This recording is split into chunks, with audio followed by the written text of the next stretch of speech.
there's heart. There's heart. That's right, and that's the magical portion that we're all after.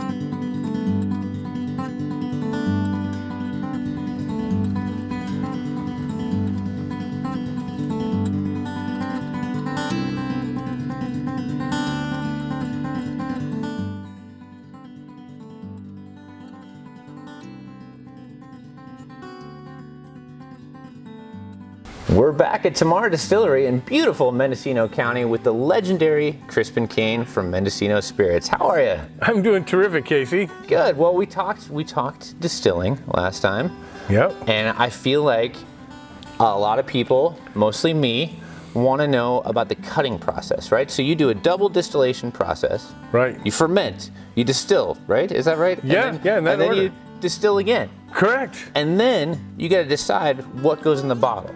Right. So there's a term for this, right? There's heads and there's tails, which is, flipping a coin, but then there's hearts. There's heart. That's right, and that's the magical portion that we're all after. Heads, heart, and tails.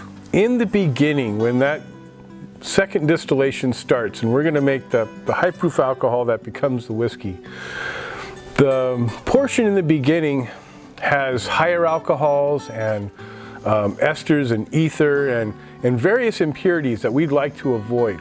And by having a good, fresh, clean fermentation that allows me to have distinct fractions in the second distillation.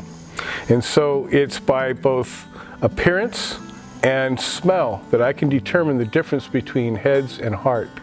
And there is a point at which it stops smelling like ether and acetone, and suddenly it smells like candy, like flowers, like malt, and all these wonderful things that happen. And the spirit clears up to become as clear as rainwater or clearer than rainwater.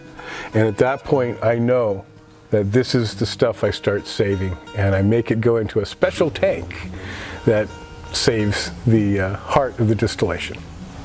And then how do you know when to stop pouring that stuff? Well, over the course of the hours that the distillation happens, and this distillation from start to finish takes place over 8 to 10 hours. And I come in and periodically check it. I will come and check the still like every 20 minutes.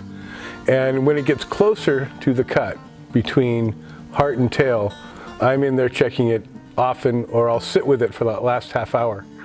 And both by appearance, by alcohol content of what's coming out of the still, and by smell.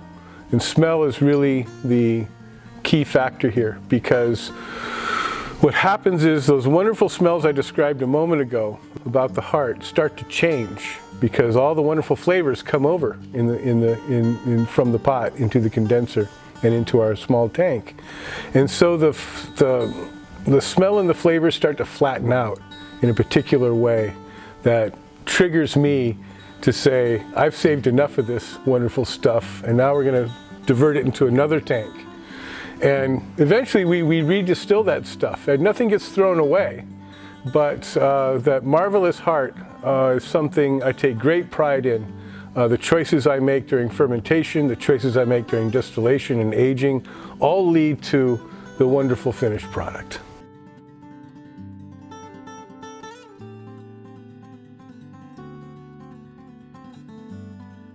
Be sure to mash the subscribe button to hear more stories, and comment below to tell us about yourselves.